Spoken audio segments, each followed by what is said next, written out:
mute. ¿Todo está bien? He had to Yeah. curse had him put a butt plug in to prepare for next weekend. Oh, Lord. It's going to be a tough one. And a very, very stretch anus.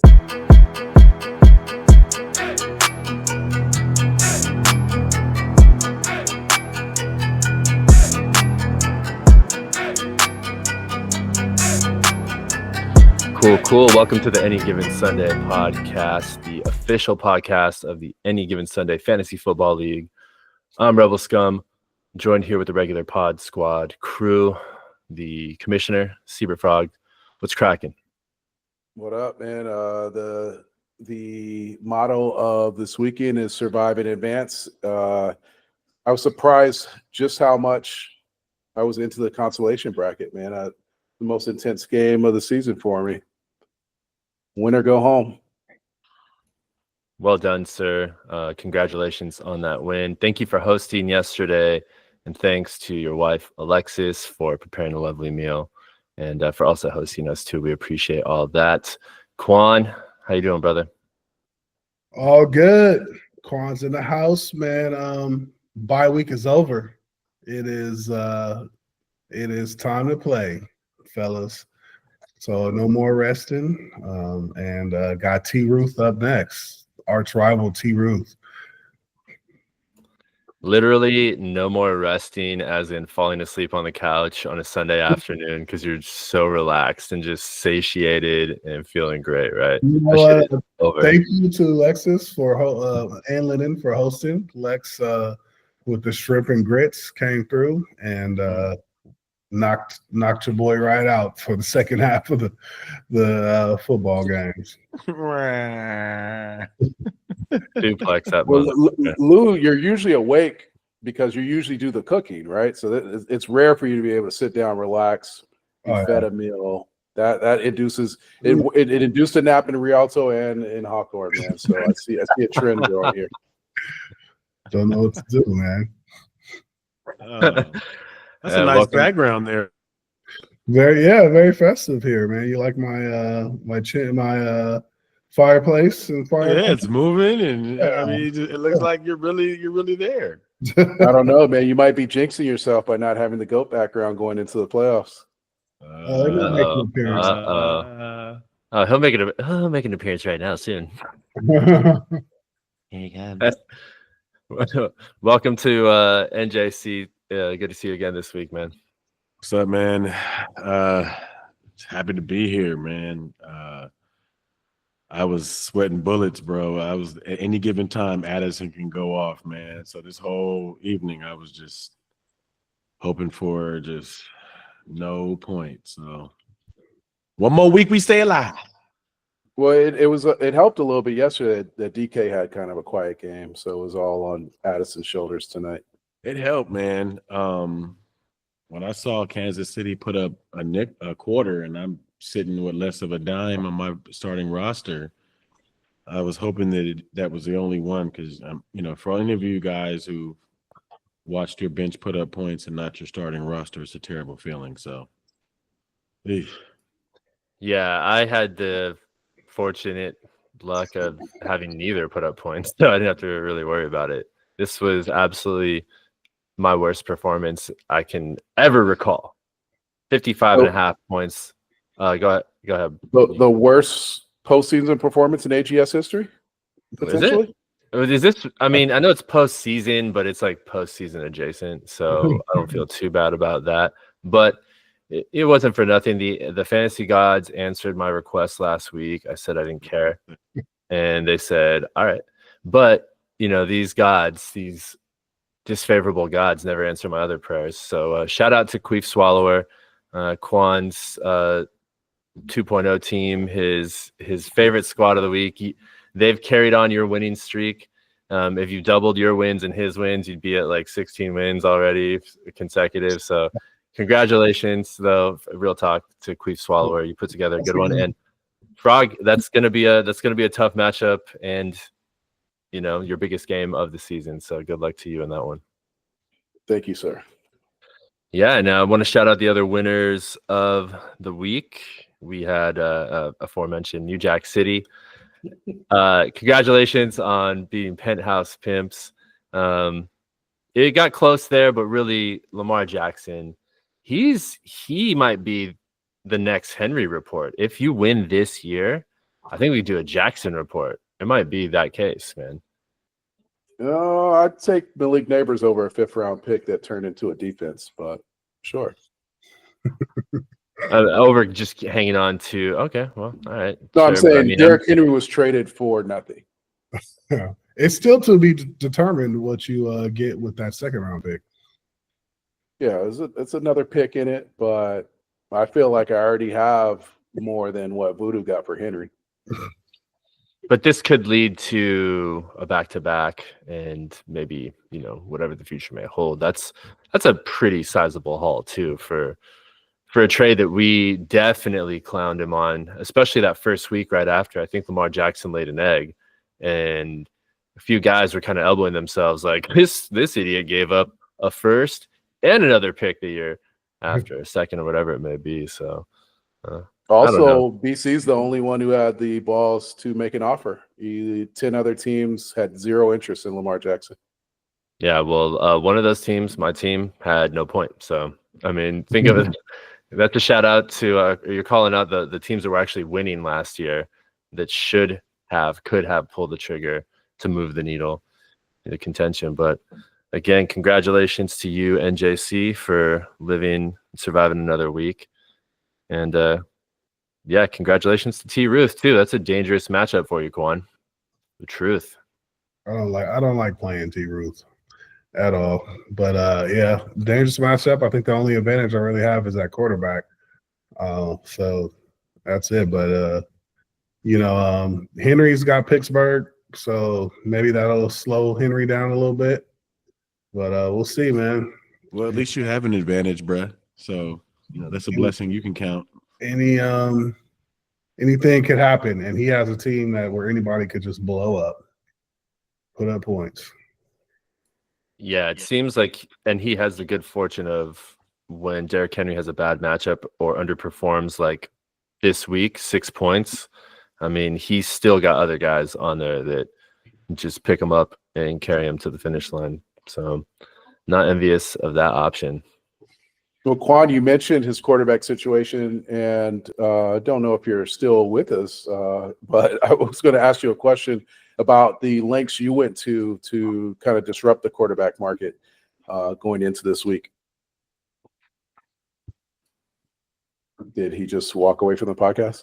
Did he quit live? Yeah, live. He just said something about it. I had enough of his shenanigans. You didn't think there'd be any follow-up questions to his comments? Only one question, that's it. What was the question? Where'd you go, Quan? Hey, man, I'm an old man. Had to use the bathroom. Damn, dog. At a podcast, sometimes when you say something, somebody might respond with a question. So you got to stick around, man. Maybe get a bucket next to your podcast chair there. But you mentioned T. Roos quarterback quandary going into this week. I believe that you made some moves to add to the less amount of viable options in the quarterback market. Can you talk about that a little bit? Yeah, so I had a tough decision to make this week. When you have a lot of contracts on your team, you don't really have much space for strategy. But I had to drop Rico Dowdle, who 17 points. Yeah, put up 17 points, a good running back. But I did it because I looked at who I could potentially be playing this week, and it was either Sugandese or T. Ruth. And their two weakest players were at quarterback. And Jameis Winston is going against the Bengals this week. And I could not afford to let Jameis Winston be picked up on waivers by either of those two, who are probably looking for quarterback changes. And everybody puts up numbers against the Bengals. So that was my strategy. But now, looking at reports, it looks like he may not even start next week.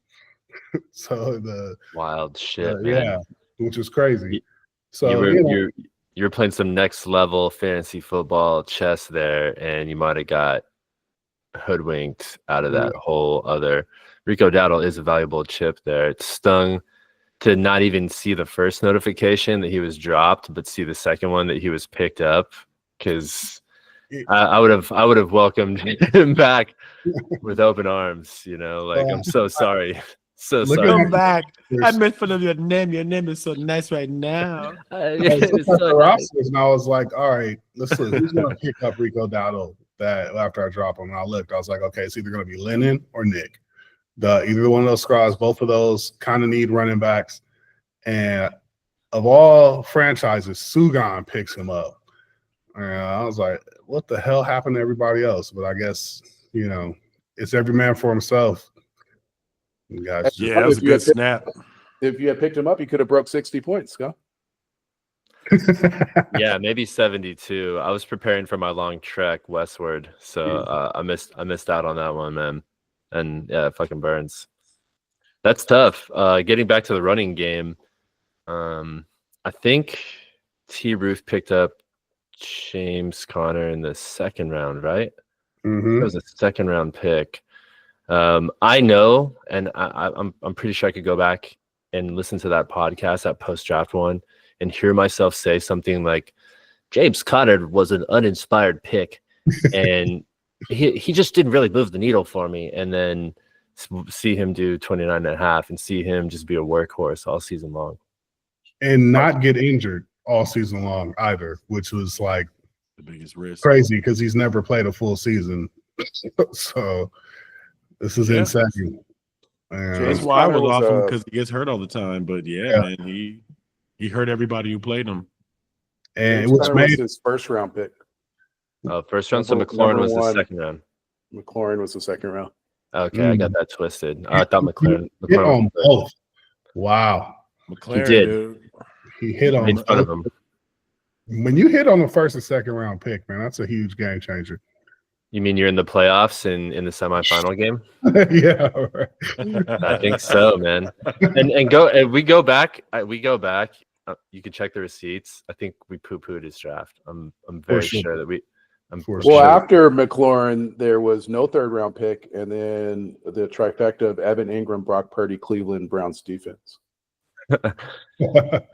Yeah, and still look where he's at. Derrick Henry remains true, and he really made some other moves that helped him out this season, and made some great waiver picks. The Cowboys defense, anybody that's playing the Giants, basically start that defense. So good moves by T. Ruth, man, the counselor. I wanted to go back to Quan's transaction. I think it was perfect timing because I also probably was preparing to host. Was it Sunday morning? It was Sunday morning. Yes. Sunday morning. I didn't see the drop at all. I didn't see it. It sounds like Scum didn't see it. I didn't know that Dowdle had been dropped until Sakay texted me to add him to his roster. Yeah. I hinted to you on Thursday night, but I didn't want to, no collusion. No, I remember you made a reference. Like you said, Coop, I was up. Jax had an early Sunday mass, which is why I didn't put the Kansas City Chiefs in. I got the notification that Njoku wasn't playing, and then had to record this dang mass and left him in and saw the Dowdle drop and pick up and was like, damn. Was it a everybody did his Curry in the building? Oh my goodness. Was it one of those first AME churches where mass goes for 6 hours? Because we thought that you had confirmed your attendance at the viewing party. And again, I make the mistake. I'm like, LJ, BC, he said it, man. He said Jackson's going to be here. Every single time I get LJ's hopes up, his hopes are dashed. Man, LJ is for Jack.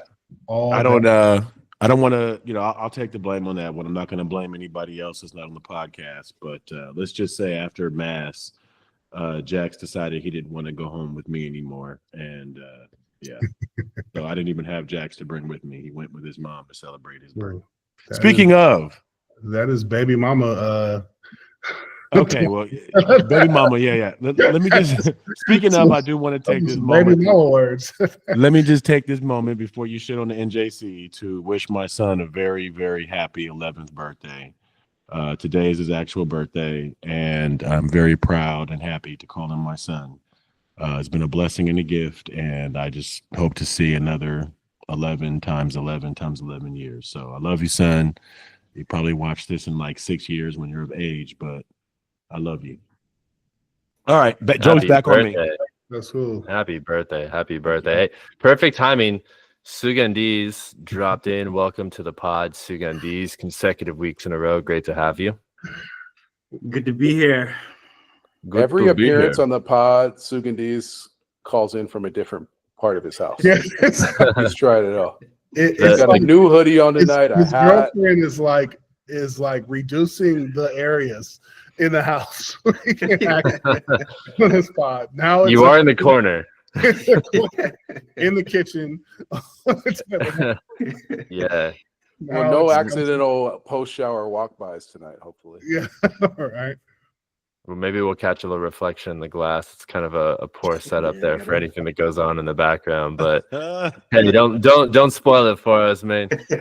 We were just talking about Rico Dowdle and the fortunate timing of this pickup. Can you walk us through your excitement as you burned through a text to the commissioner to try to get him added to your roster? How'd you feel?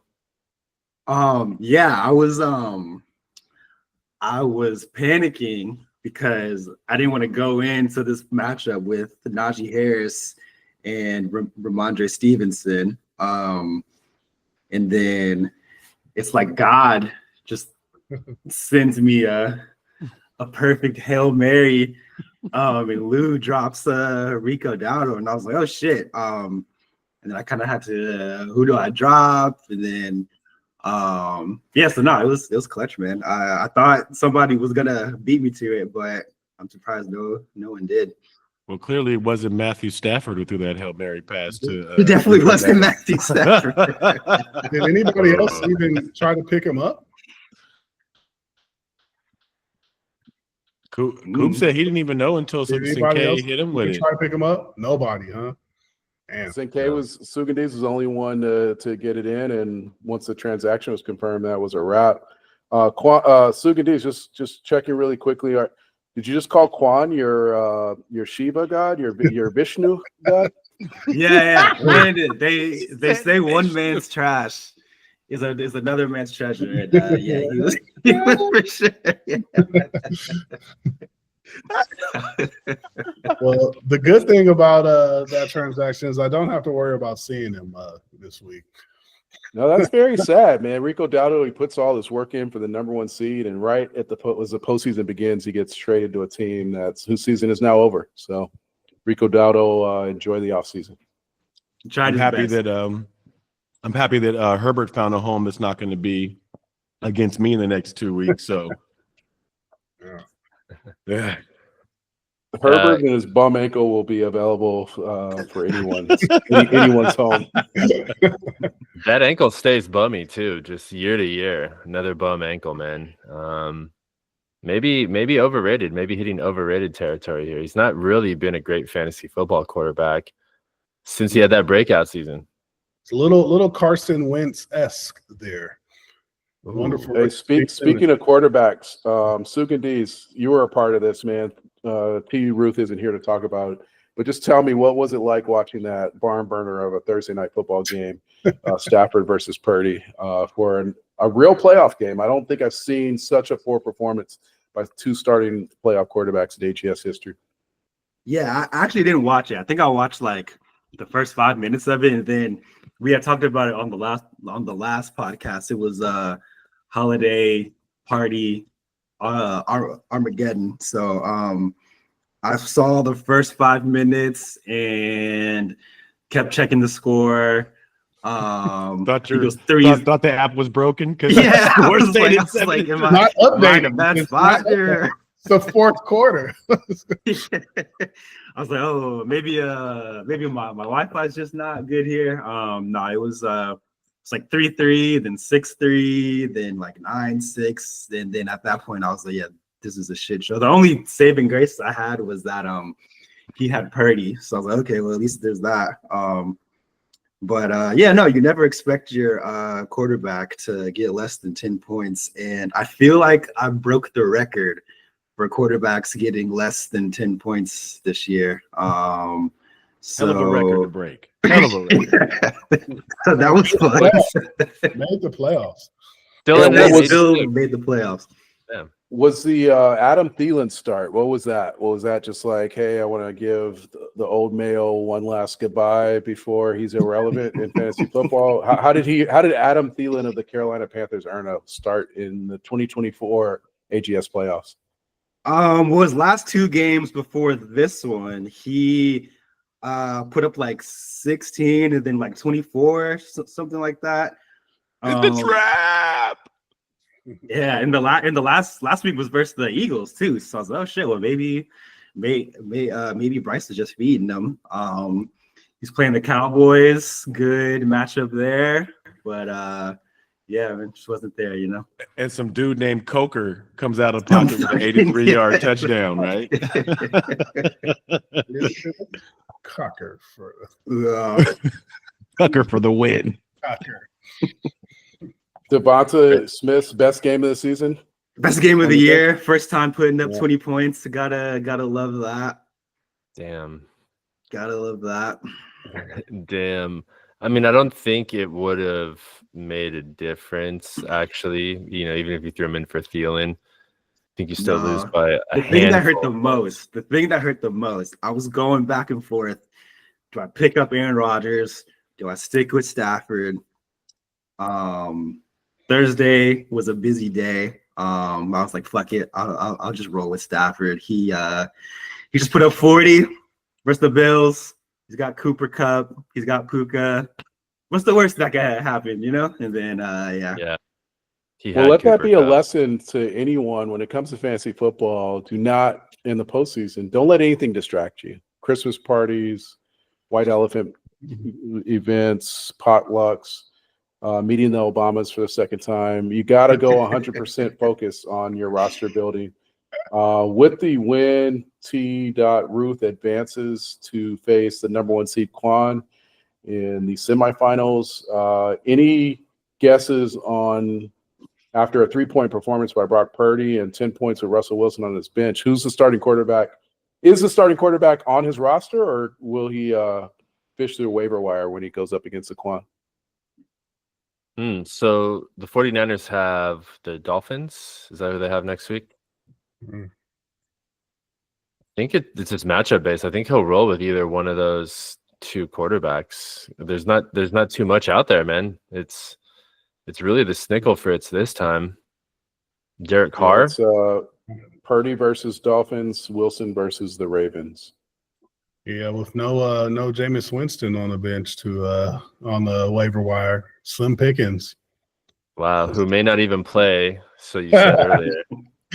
Man, I mean, I just mentioned Aaron Rodgers. I think he has the Rams. Hindsight, if I could do it again, I'd pick up Aaron Rodgers. But I guess. Well, luckily he doesn't watch or listen to the podcast, so he's not.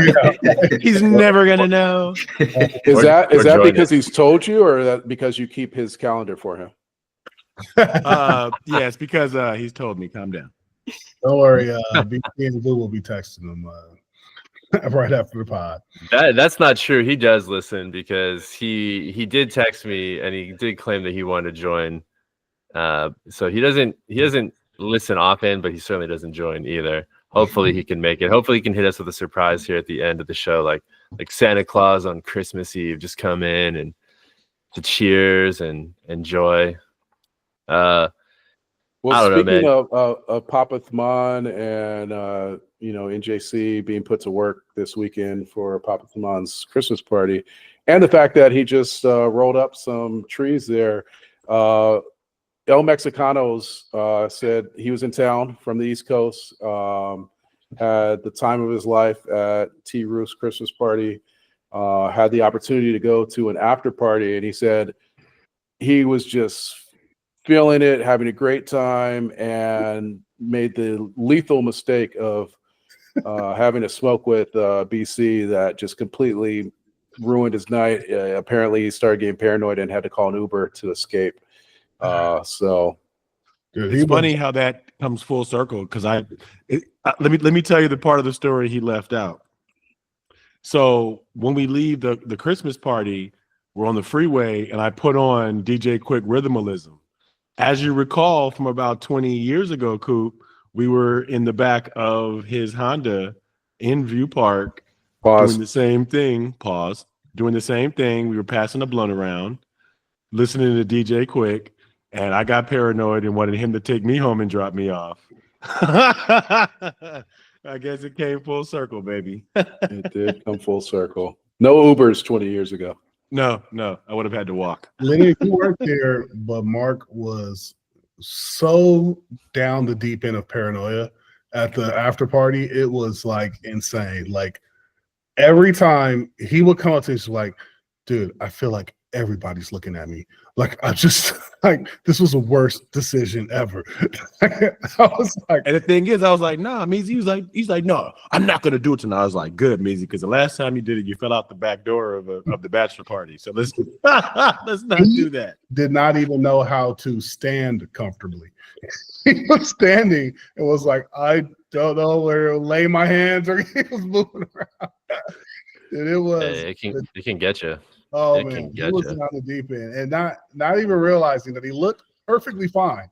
Yeah, and I kept telling him, like, bro, you're good. You're tripping, bro. You're good. Fine, Nah. Has anyone on the podcast consumed marijuana and ever in their life and not felt paranoid at some point? I think of it. That's the first. That's like the first stage. Sometimes it'll catch you, even a veteran. Sometimes even a veteran can go down a dark hole. Maybe you take a bad trip, third time doing edibles, fifth time, who knows what. Sometimes it'll just get you and you swear to God as your heart's thundering through your chest, like, this is the night I die. And my kids are gonna just find me sweaty, just dead. I think it's happened to everybody on here, right? Come on. Yeah, I think that's the reason that I pretty much ceased. I did undergrad in Berkeley, and the trees were plentiful and bountiful and bright green. I mean, it was the best you could get. And I partaked in undergrad, but the paranoia took a hold of me, particularly when you do that like post-grad reset and you move back to the great city of Los Angeles, and you're no longer surrounded by undergrads, co-eds, and you have to compete with people with real money for the attention of women in Los Angeles. And the paranoia just got me, man. And just every time it happened, I found myself praying to God for all my past sins and mistakes. The ghost of Christmas past would come visit me and tell me what a terrible person I've been in my life. But I'll say the most recent, and there's a crazy story about like edibles in Vegas with Rudy. If he was on here, we'd have a laugh going on talking about that. But I want to say the most recent one was Hollywood Bowl. I was with a good friend that may or may not have been on the podcast at some point this season, and we tried some mushrooms at the Hollywood Bowl. I think it was the first time I'd ever tried that. You asked for whatever smart move, happened. by the way. Yeah, and you don't. Real smart move. From my experience, you don't want to do it in a strange place in public, especially a public place by thousands of people. It just felt like every time someone touched me, like I was feeling claustrophobic, and then I felt very insecure about how loud my voice was. Was I disturbing the experience for other people? And it wasn't. I was expecting to see psychedelic colors and like dragons flying around Hollywood Bowl, but it wasn't the experience I was expecting. I mean, if you had seen that, you might have actually it might have been worse for you. You might have freaked the fuck out. That's a terrible first time drug experience. Like, let me get a psychedelic drug for the first time around thousands of other people. Look, Atreyu, it's Falcor. Arrest this man. That's how that guy ended up on stage trying to stab Dave Chappelle. That was his first time doing mushrooms. Freaked out. Don't do it at the bowl. Man. Have a bowl at the bowl, not shrooms. Yeah, those fucking experiences, man. Quan, You were talking before the podcast. You had a little story that you wanted to tell, and I think we got everybody on here. So let's hear it. I'm glad that Sinkay is here because he was a witness. After shout out to Lex for hosting a wonderful AGS afternoon, and her wonderful husband Lennon had to go pick up his kids and left her alone with us scoundrels. And we're still, me and Sinkay, Us scoundrels. Hold on. Sinkay are Us sitting on the couch watching football because that's what we came to do. We came to watch football. But Nick chose to stay in the kitchen area, while Lex was slaving over the stove and cooking. And he commenced to talking to her about, hey, you named your fantasy football team after underwear. Mostly, people like to name it about like football players or stuff like that. But I get it. That was the old Lex, and of course in Alexa's fashion, being that she is a beautiful woman maintaining her looks, 2 kids in, and she was like, she gasped at it. I still have all of that lingerie, and I still have all of my Victoria's Secret. And by the way, Nick, I'm wearing a thong right now. And Nick responds with, oh, TMI, TMI, TMI. Like he goes into this rage of awkwardness. Like TMI, TMI. Oh, As he should. Thank you, Nick. What the fuck? And I'm just hearing this kind of inappropriate conversation on the couch. Meanwhile, Lou's on the couch with Getting a jealous he's boner. not having it. What the fuck? Oh my God, Nick, did an image pop in your head? And he commenced to unleash all of this awkward sexual energy, I don't know, that he had within this conversation onto me. No, that is ridiculous. No, you have a dirty mind. You are bad. No. I did not think No, that. naysayer, no. Yeah. And commits to calling me and referring to, he goes into this rant about how I'm like this character on this movie called Jingle All the Way that's like a widowed character who wants to fuck everybody's wife. And Yes. you want to just fuck everybody's wife. You want to fuck everybody's wife. Rest in peace, Phil Hartman. And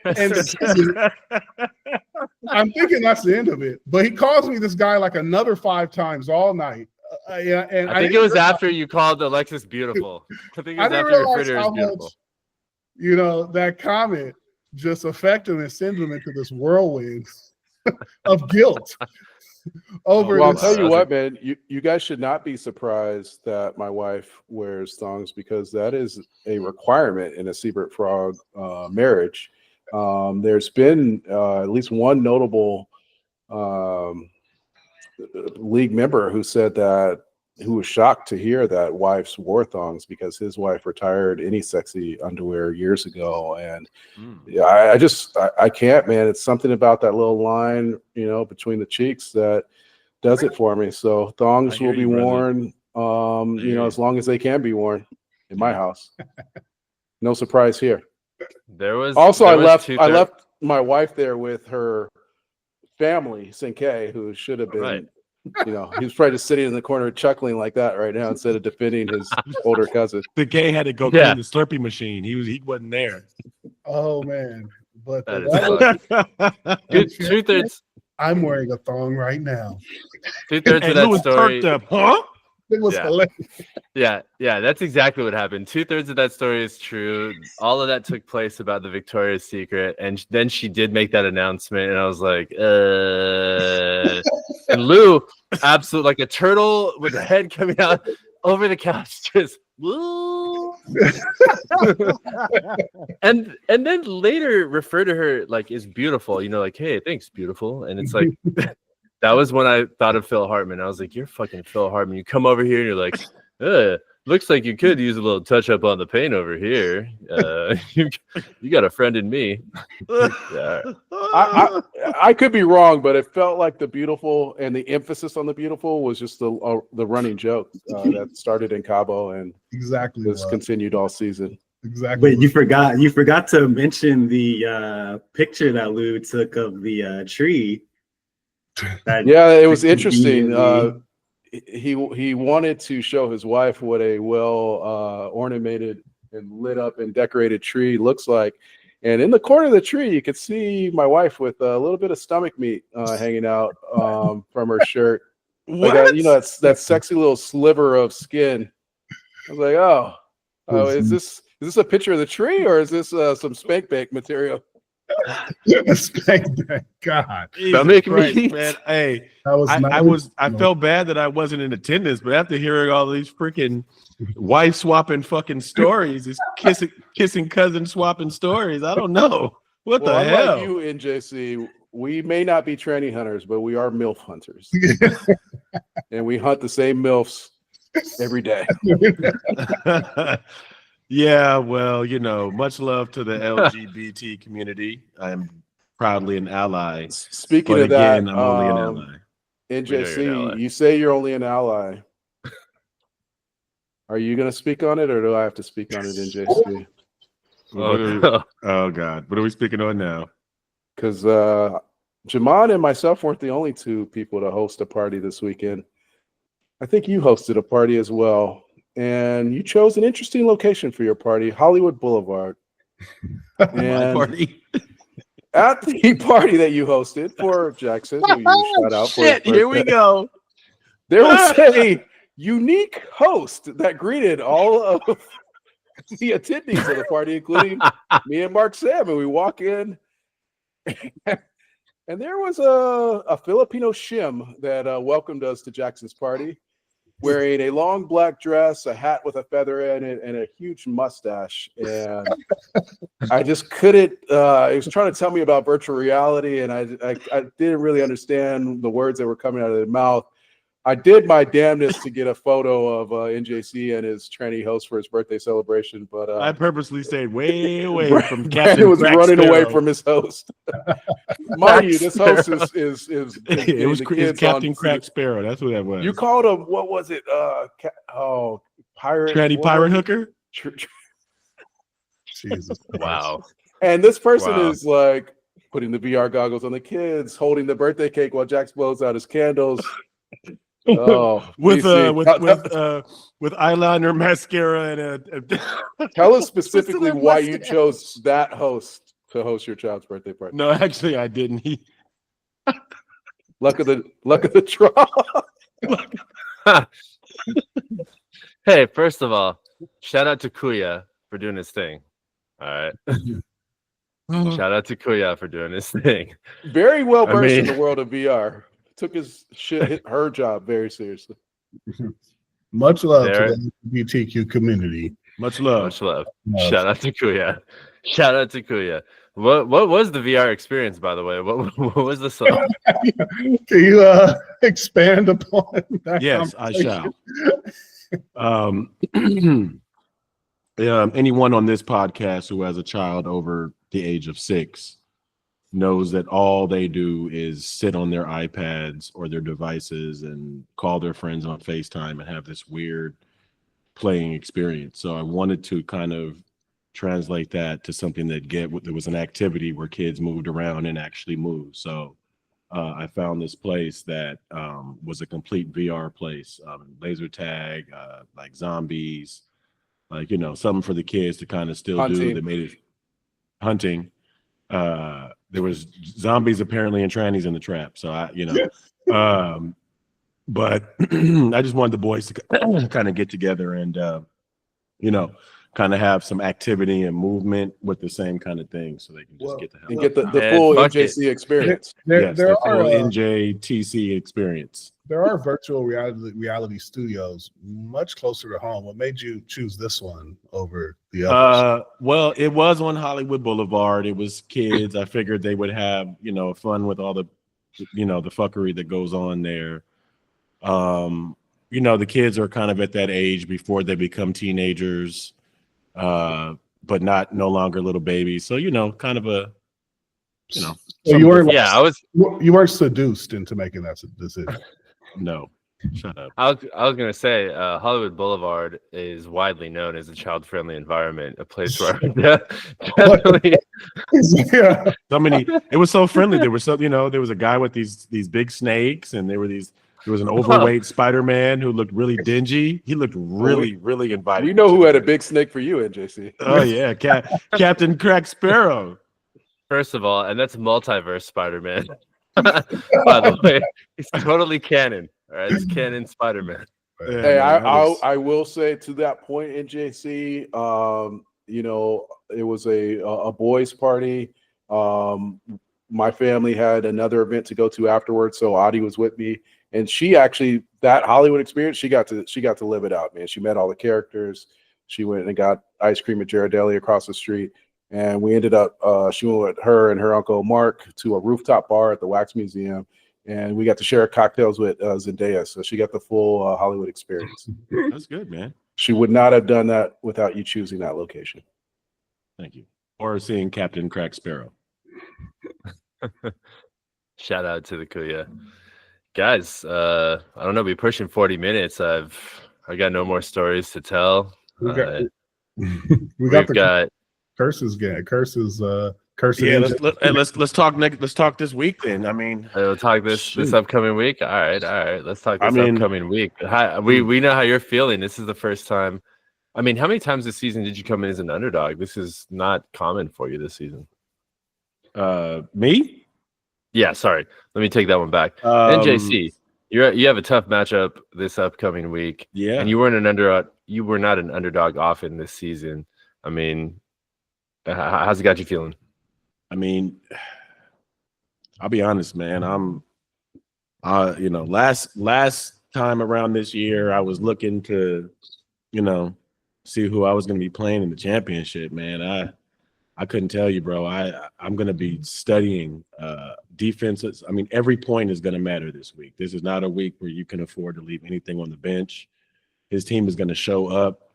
I've been trying to look at the matchups. I mean, there's nobody who's going to stop his team, bro. I mean, everybody who Josh Allen, maybe I'm thinking that it's a blowout game and he doesn't have to put up so many points, but the only thing that's going to stop his team is the flow of the game script and flow. So hopefully, you know, everybody I'm playing has something to prove, or it's a shootout or it's a close game and he comes up against, you know, blowouts and he doesn't, but I'm going to need the only problem with the only problem with the Buffalo Bills blowout is that Josh Allen is involved in like 80% of the touchdowns. Dude, like he will always get a rushing touchdown or two now. And like you said, Coop, it's like every week it's the same formula, man. Like the first quarter, the first half, it's like, okay, maybe this is not the week.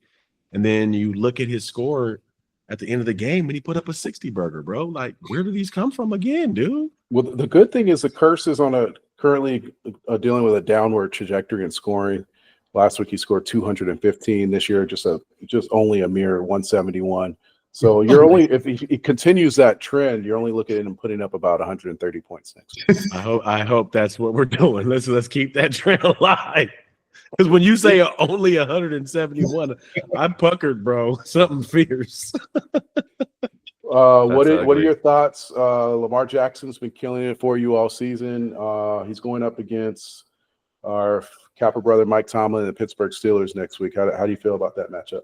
I mean, he played Pittsburgh once this season, bro, and put up I think it was like 14 or 16 points, man. I need him to have figured it out. You know, other than like Cooper Kupp and Saquon, apparently, and those two quarterbacks we talked about, it seems like a lot of players are agnostic that it's the fantasy playoffs. So hopefully Lamar comes through, bro. Of all the people who have a tough matchup, I'd rather it be him because I think you said it, Coop. He seems to be matchup proof, but I don't know. But I think you might have said that, Lewis. I don't know. The one time he played the Steelers, he had his worst performance. Yeah. And there are no options for you. You're stuck. I mean, that's who you roll with. Anyways, if I had an option, what quarterback am I starting over the number one quarterback in fantasy, bro? But based on matchups, you know, is that even? I think it's a worthy consideration. I mean, if I had a quarterback that I knew could put up points that he would put up, possibly. But if I'm gonna roll the dice this week, that's not the slot I'm rolling the dice in, because I'm gonna have to probably roll the dice on a position this week. I can't roll it. I can't roll on that position. Same. I think I'm gonna roll the dice too. You too? Yep. Yeah, I don't think the dice you're rolling though, because I saw what dice you're gonna roll, and that Betts put up 30 points this week. So, you know. Well, Quan rolls. Damn, you already on my roster, bro. Yeah. Come on, man. He might have earned it, you man. know. He might have finally earned a starting spot. I mean, you know, it's funny, man. He's in a good situation. It's like when a quarterback goes down and a new quarterback comes in, you don't know what you're going to get, and sometimes it works in your favor. And 30 points. That dude looked like he was feasting that whole game. So. One of the great steals of the draft. Man. He definitely fell far. And in terms of just value too, a great rookie like that. I mean, well done there, man. Nice job. Yeah, man. I don't have faith. I didn't have faith in that damn offense, bro. But paid off. I don't even think I had a pick by the time yet. He went. Nah, I think you did, right? No, he went. Where did he go? Fifth round, sixth round, the fourth. Fourth. Oh. Yep. Yeah, you picked right before him, I think. I couldn't have taken that because I didn't. If I would have had more picks, I could. Unfortunately, what I did with Lamar and the previous seasons and Debo, my choices couldn't be rookies. Unfortunately, I had to kind of have plug and plays. So good picks. And hopefully next season has some gems. Zach Moss was that plug and play. Yeah. Yeah, but you got Chase Brown. That's another. Oh, sorry, my bad. I was going to say exactly what you were saying. I think the Zach Moss pick is what led him to Chase Brown, and that shit worked out. I mean, he basically has A-Champ 2.0 on his team. So, I'm gonna do like a superlatives episode. I think maybe at the end of the season or postseason, and if we were to do something like that, you would be in contention for like best waiver wire pickups, man. I mean, you really smoked that one, puns intended, man. Well, thank you. That way came about because of my aggressive strategy with just trading first round and trading picks, for this year, So if I don't have necessarily any type of drafting buying power, if I don't have that first round pick or a second or a third, I gotta play the waiver wire. And the good news is every season at least one or two solid players come out the waiver wire. So if I don't have draft capital, I can hope all that I can really have is waiver capital. So thanks. Yeah, word. Sugandese, you and I are the only people no longer playing fantasy football on this podcast. And I said earlier, it's a bit of a relief for me because really I've experienced a slow death of like 3 weeks. I'm like Demi Moore in The Substance. Like I'm just a fucking husk. And every week it got worse. Every 7 days it was worse for me. How do you feel? Do you feel just outright disappointed? Is there mixed emotions? How are you feeling? Yes, kind of mixed. I'm so used to not making the playoffs, trying to fight for trying to tank for a better draft pick. So it was like, I'm in the playoffs. It'd be nice to win, go far, but quick exit for me. I think we had talked about it yesterday. I didn't really have high hopes anyway, so it's kind of brushing off a little bit. You know what, man? This is some weird talk for a former champion because you literally opened with, I'm used to not ever making the playoffs. So that leads me to thinking, would you look at that championship and say, how? Or do you look at it and say, fucking, that was me? Well, I'll say that going into the postseason, we were looking at some numbers, and Sugandese was the only team that made the playoffs who scored less points than I did in this fantasy season. So his hopes weren't that high. I think every you know how CBS would do that, like, oh, if you played so and so the whole season or this week or your record versus the league. I think out of all the playoff teams, I was like under 500 against all of them. Oh man. No, but yeah, no, I mean, I historically speaking, I've been in the league like 7 years, 8 years now. I think I've made the playoffs like 3 times. So I mean, just historically speaking, I haven't really been in the playoffs. But no, hell no, that championship year, I mean, I just went all in. And I haven't really gone like all in lately. So I mean, I don't know. Maybe I gotta roll the dice more. Not to be a hater, Sinkay, but I hate to say it, bro. I mean, you definitely earned your championship. So what I'm about to say does not discredit your championship. I think you looked up and got one super early. Most people, it took me about 7 years to win one, and you won one in your first like 4 years, I think. So kudos for getting one so early, but it definitely takes a while to build. And it's not even about the skill of the manager. It's more about kind of what Lewis, I guarantee, would agree with.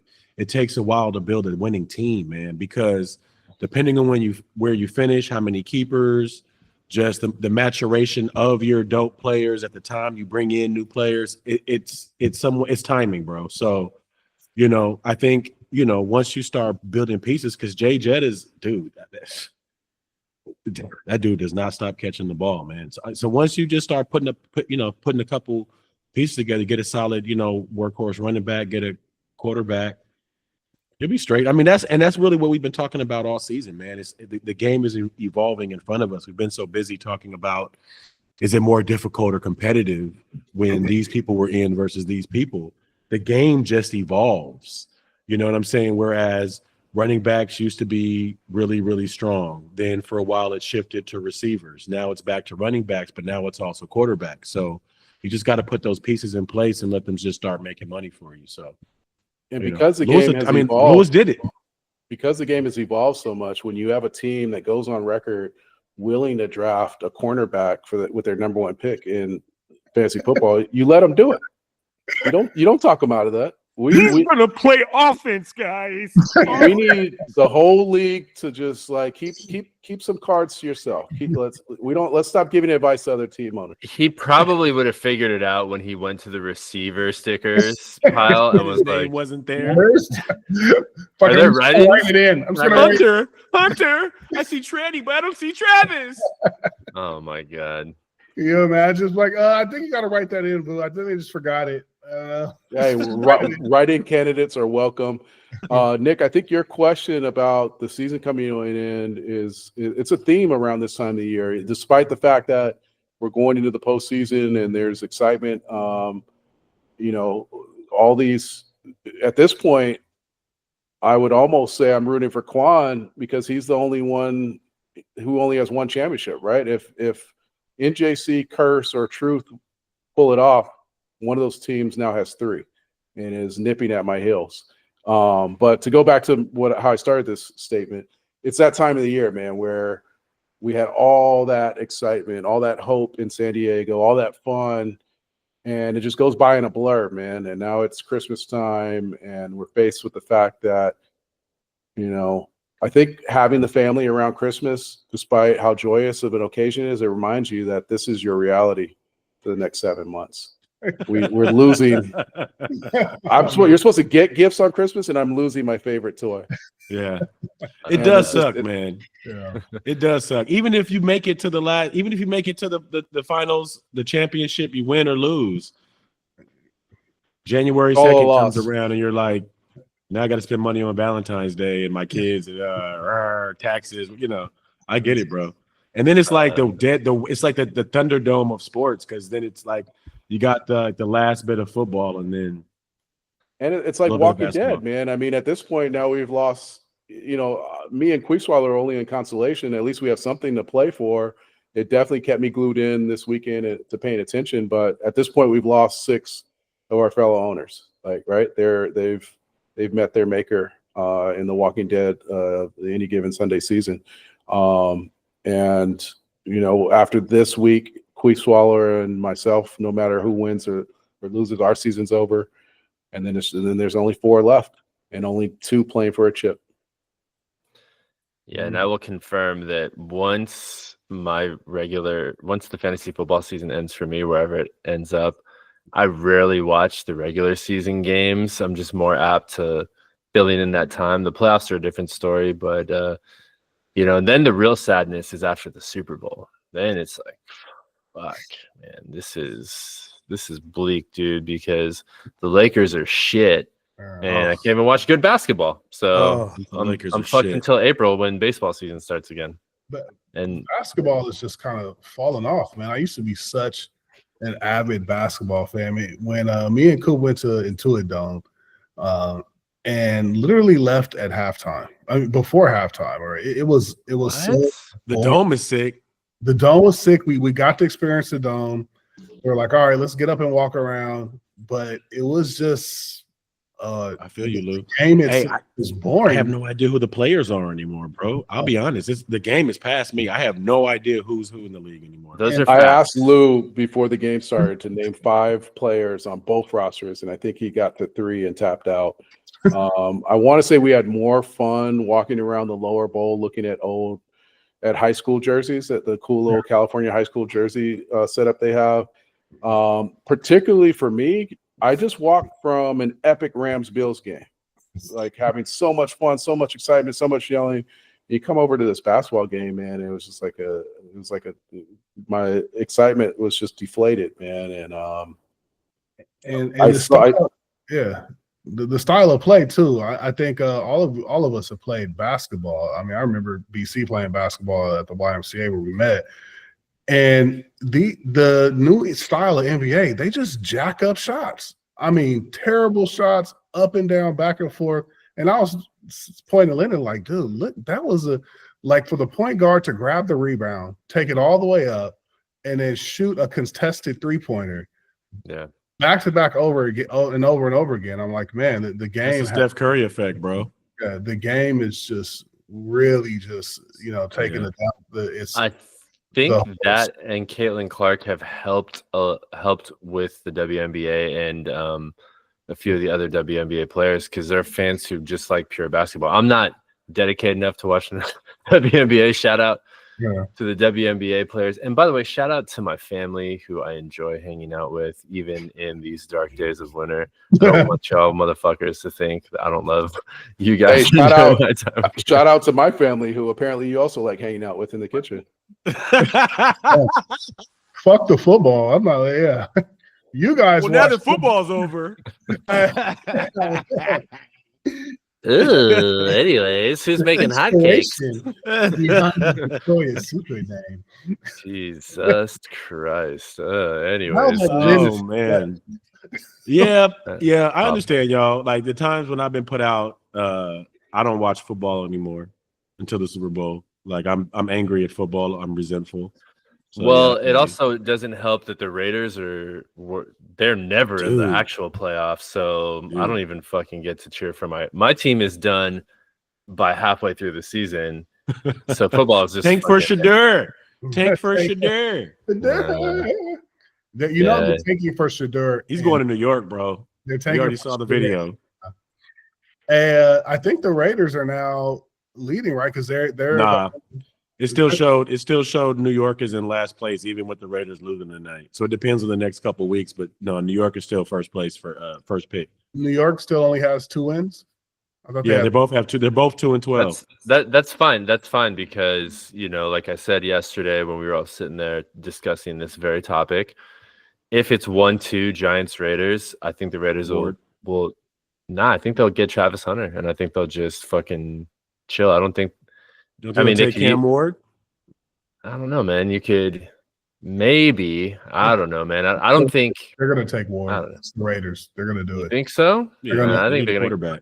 They need a quarterback. They need a quarterback, but they needed one last season, and they're like, "Well, we'll just take Brock Bowers." You know, Well, that's because the run on Somebody's got to throw it to that fucker. there were no quarterbacks available to them by the time they had to pick. I think the ones that they wanted once Bo Nix went off the board because Denver traded up and took Bo Nix, and then that was it. That was a wrap. Both the Raiders and the Giants have a tie record of 2-12 for worse in the NFL. I don't know how the tiebreakers decided. If it's points differential, the Giants win that tiebreaker. I think that's what it is. Yeah. You could take you could take Derek Carr back, Nick. I'm a little over that. Really? No one saw that one coming. No one saw that coming. Didn't Shador, though, Dion made it clear what teams he wants his son to go to, and New York Giants was not on that list. I don't know, man. There's a lot of hearsay. I wouldn't listen to any of that stuff. You know how man. much of that is fodder? Like, Said I Mark guarantee Davis, you, by Shador the is way. going. Whoever, listen, Las Vegas or New York. Vegas is kind of hot. Though. Vegas is a good Literally, market to go to. I definitely think Vegas is a good market to go through, but I'd rather throw the ball to Malik Neighbors than Jacoby Myers and Brock Bowers, bro. Oh, first of all, shout out to the magnificent Mayo Brock Bowers. He is a generational tight end talent. No disrespect to Malik Neighbors. Mayo. I'm saying, Hey, man. I loved watching him put up 4.5 points tonight, I believe, maybe 6.5. Helped seal my victory. So thank you, Brock Bowers, for taking it easy on me. Everyone gets a little dip in their points, though. Everyone gets a little dip. Malik Neighbors is a good choice, and probably the Giants will draft Shador. And yeah, I think the Raiders should just get a cornerback like Travis Hunter, who they need that position as badly as they need a quarterback for a long time. They've had a terrible secondary forever. So this isn't, the Raiders podcast. I'm going to dominate with the silver and black, but I think that Colin said the Raiders, and I think he picked the teams that he could possibly coach on too. So that could be why he said the Dallas Cowboys and the Raiders, because those are potential teams that he'll coach. Yeah, we both know silver and black coaching for the Cowboys. No, 100% no. Silver and black is a killer combination, though. I mean, that fucking looks. For Shador, silver and black looks dope. I mean, I think it'll be a good story for Las Vegas. I do think it'd be a good story for Las Vegas. Dion and Shador take over. I mean, it sucks for the current coach, in the position. It sucks to see a black coach go out. Hopefully, he'll get another position. But New York is a good market, bro. I mean, I'm not trying to shit on the Raiders, but it's possible that not every head coach should also be a head coach too. I don't think a black head coach is going to be in the blue and silver anytime soon. Yeah. Well, never. Not in Jerry Jones. Anytime soon. Jerry Jones, aka Calvin Candy, is not. He's not going to let Steven take over the plantation and run it. But I wanted to bring up one point Cinque brought up. He mentioned Derek Carr and how he's the quarterback of his team. We've given it to NJC about his flip-flopping. Queef, I think, knows where I'm going here, so he hopped off the screen about his team flip-flopping. Nick and myself are the only members of the podcast who've remained loyal to our football teams, I believe, our whole lives. Cinque, right. tell us your interesting story about how you born into a New Orleans family. You go to New Orleans multiple times a year. I believe every member of your family at this point has moved to New Orleans, at least on your grandparents' side and your mother's side. Lifelong Saints fan, as long as I've known you. But then there was like a hiatus you took for maybe 1 to 2 years where you became a Los Angeles Chargers fan, and now you're back with the Saints. So can you just explain that? That's how that unfolded. Yeah. So I describe it as a 1-year mental health break. In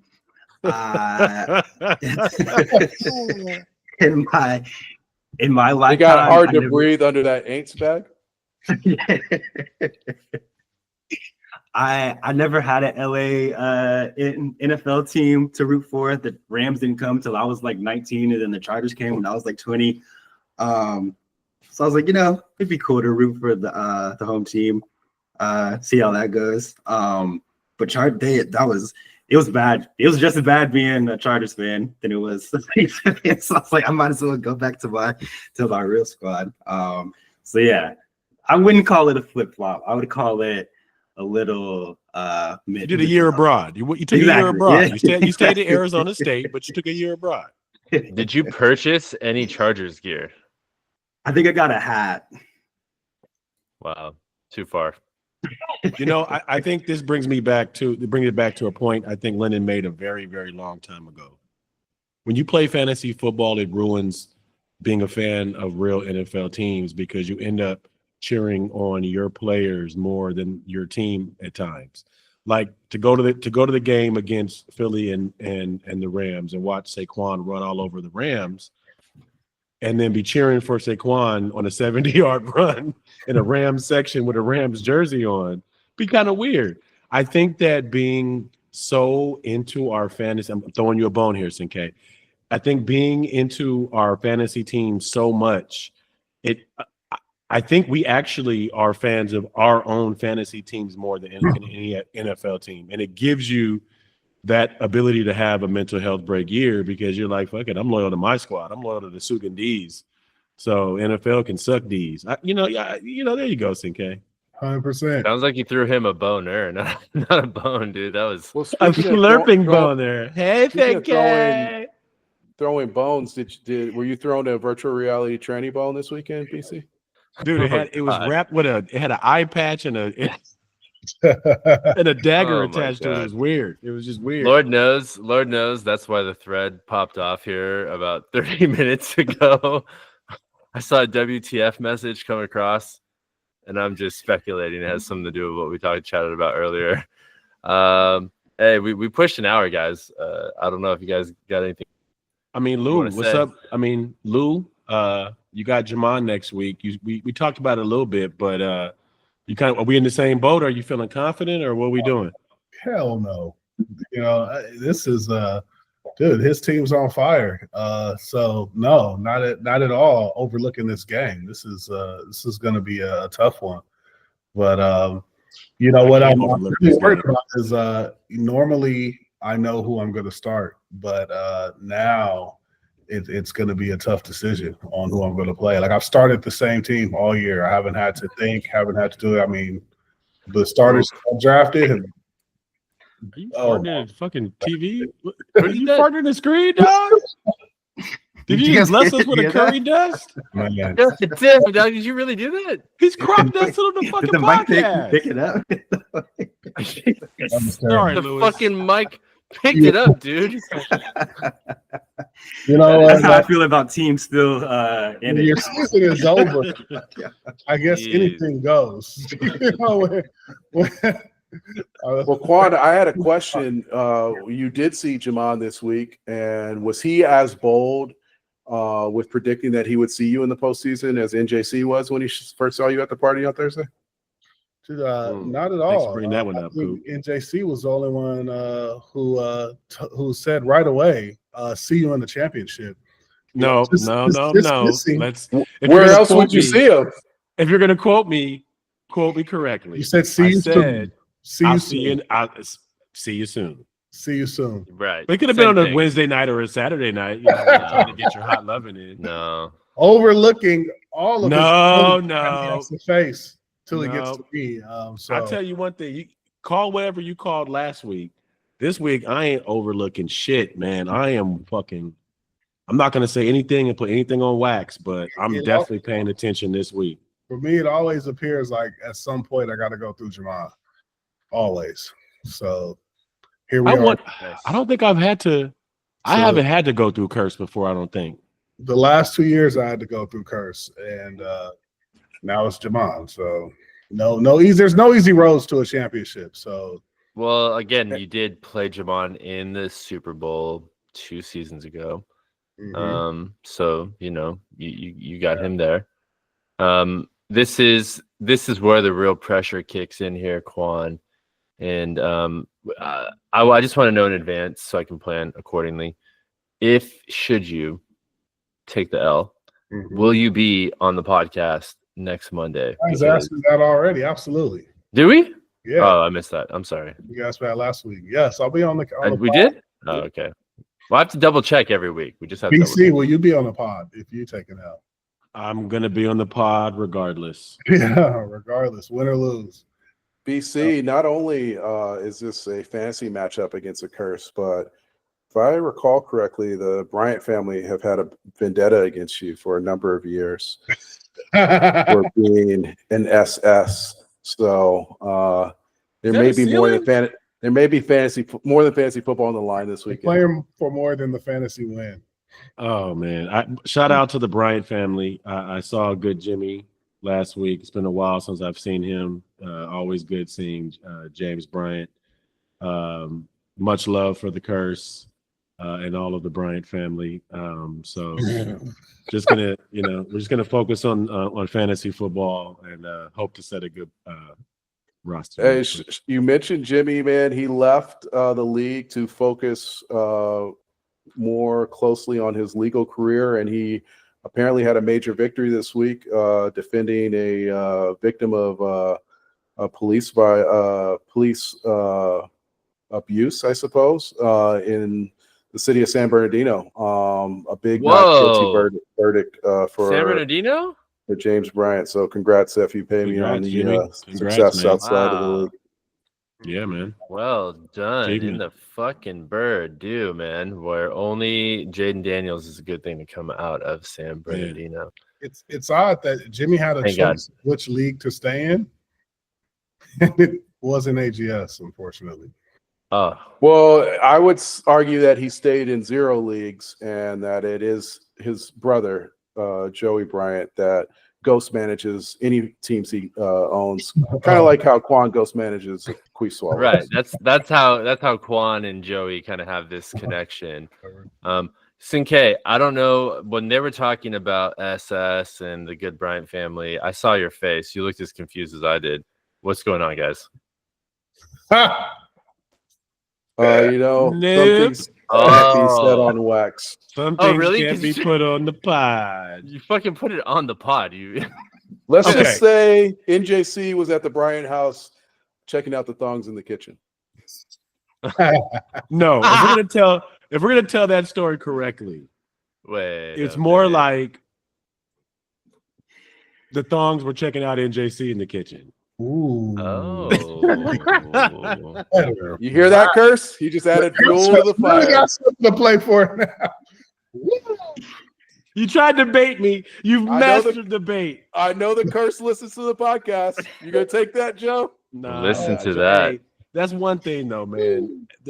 Joe, Jimmy, they all know that I have much love for the Bryant family. This is 100%. Look, I just hope Joey rides the BART into work and not driving, because when he hears this shit Wednesday morning in his commute, he's gonna fucking floor it, and he's gonna fucking floor it, man. This is some spicy. I hope it makes shit. him accidentally drop Jamar Chase, This might be like the how push Joey Boo needs does to about score. 7 times a season. This might be the push Joey needs to score 300 points in this league. Oh, Jesus Christ. That would be crazy. That would be insane. Hey, It's going to be a good weekend. If Jamon wins, is he gonna say anything? Come on the pod? He's actually TBD. committed to coming on the pod. We're working on it. I believe we will see Jamon on the pod before we see the Vusi. Well, yeah, Vusi's long gone. Vusi's in the wind. He's in Cancun. He's Santa Monica Vusi right now. That's what he is. Santa Monica Vusi. He's getting off-season Vusi restructuring surgery. Speaking of Vusi, is there another round of names? What? Thank you for reminding me. I almost let that. Is there another round of names, possible names that were There is another round. It's not as deep or as long of a list as last week, but this is everyone on the pod who's listening. Send in your names. We will announce these as long as we have a podcast. We will update this list. The list is getting long. If you can see it here, we've got a long list of names here. So let me let everyone know what the new names are that have been added to the list, and this will continue, and we'll vote on it at the draft party. I think we left off at I didn't want to be a groomsman anyway, right? So we have about 7 or 8 that have been added since then. All right. We have the Vegas Asphalt Divers. Citron was there for that one. He might know about that one. I was there for that one too. I remember We that. have the Glory Hole Geisha. We have Glory Hole Geisha. the Mothman's Glory Hole Geisha. We have Be It Coon. Be It Coon. That is The play on Be It Oh Kong. shit! no. I understand. I understand what the play on words is. Be it coon. Oh my god! The fact that he's not even Vietnamese. I told you we're covering all north and south, east and west, man. Every All possible Asians. yellow man Jesus out there, man. Christ. We've got, speaking of that, we have the Siamese Mon Slurper. Next has no Asian content here, but the next one is the 3-slap proposal. Holy Slap shit. Oh shit! Again, I'm in the dark on that one. In the same vein, we have I didn't call the cops. Maybe we should I know change that to I didn't call the sheriff.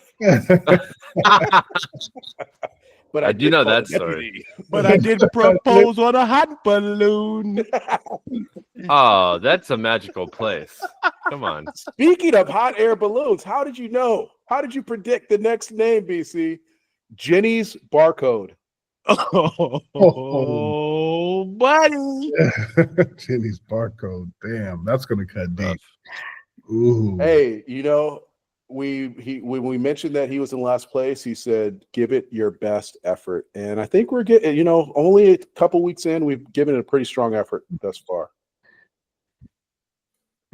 Yeah, long way to go. I think we just need a monthly VU name change update throughout the off season, at the very least. Let me poll everyone. NJC, what's your favorite so far? You still sticking with Gook Guy Jizz Gobbler? Viet Coon was pretty fucking funny, man. Yeah. Viet For the- Coon, that was good. I still like the first one, but Viet Coon was very good. Yeah, for the sake of showing my hand, Viet Coon is one of my favorites. That shit is hilarious. At the risk of showing my hand, sorry, not the Because remember, like you said, the intent of this last, because I'm gonna actually maybe propose that we raise the bar on last place. I don't think the name change is enough. I think it needs to go a little bit further. But like you said, the intent. What, you're gonna talk about shaving eyebrows off or something ridiculous? No, I don't think because we need to because we need to make sure we can return to real life. But I do agree that the intent behind this is for this embarrassment to take over your name going forward. And Viet Coon has some staying freaking power. Hey, NJC, actually mentioned that maybe the last place name should remain in place until that team wins a championship. You have to earn your name back. Damn. How about makes the playoffs? Makes the playoffs. I don't think That's like a a good championship reset. is a lot because but That's I hard. think that it should last a little bit longer than one season. Something, but Hey, we have something to vote on at the draft. Sinke, what's your Something. favorite name so far? Viet Coon's pretty good. Viet Coon, man. Glory Hole Geishas. That's a good one. It's disgusting. Have you heard them all, Sinke? I think so. Yeah. Yeah, he I was on here the last week. Yeah. Okay.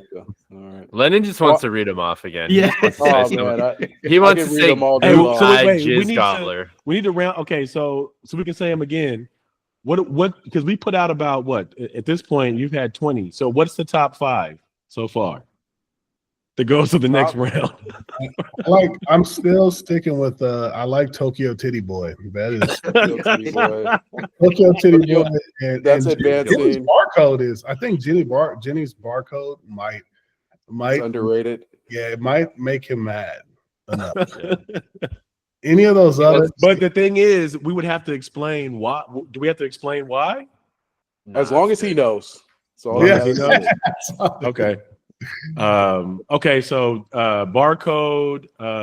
What was the other one? Titty Boy, Okay, Sinkei, Viet Cong, Gukai Viet Jizz Cong, Gobbler, Yeah. Gook Eye, Jizz Gobbler. Jesus.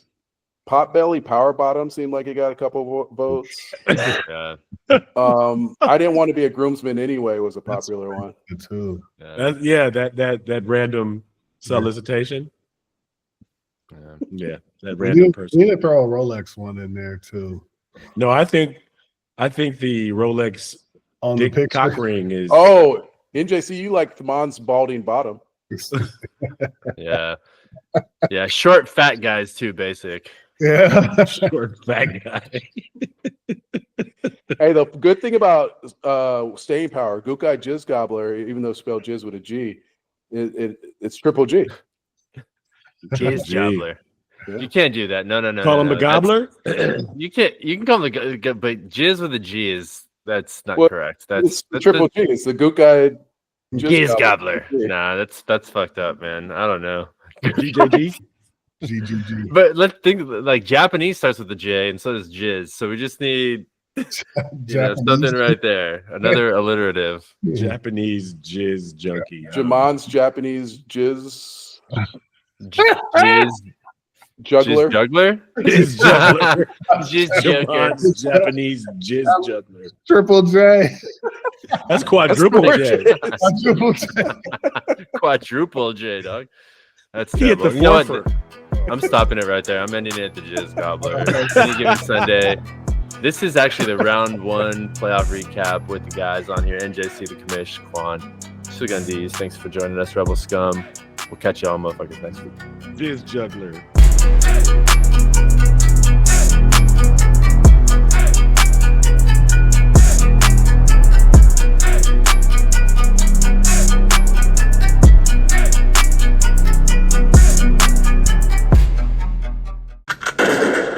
Please like and subscribe.